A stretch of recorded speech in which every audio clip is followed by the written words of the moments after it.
how to enable Acorns Two-Factor Authentication. Welcome! In this guide, we'll walk you through how to enable Two-Factor Authentication or 2FA on your Acorns account using the mobile app. Let's begin. First, launch the Acorns app on your mobile device. Make sure to sign in using your account credentials. Once logged in, tap on the profile icon or the menu located in the top corner of the screen. Then select Settings from the list. Inside the Settings menu, scroll down and tap on the Security option. This is where you can manage your account security preferences.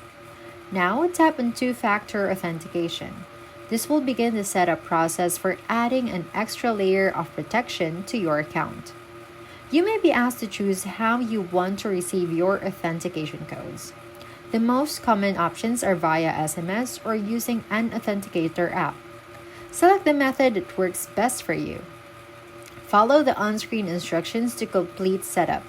For SMS, you'll enter your phone number. For an app, you'll scan the QR code using your preferred authenticator. After setup, you'll receive a verification code. Enter that code into the app to confirm and activate two-factor authentication.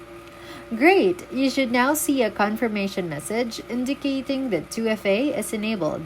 This means you have added an extra layer of protection to your account. You're all set and two-factor authentication is now active, making your account safer and more secure.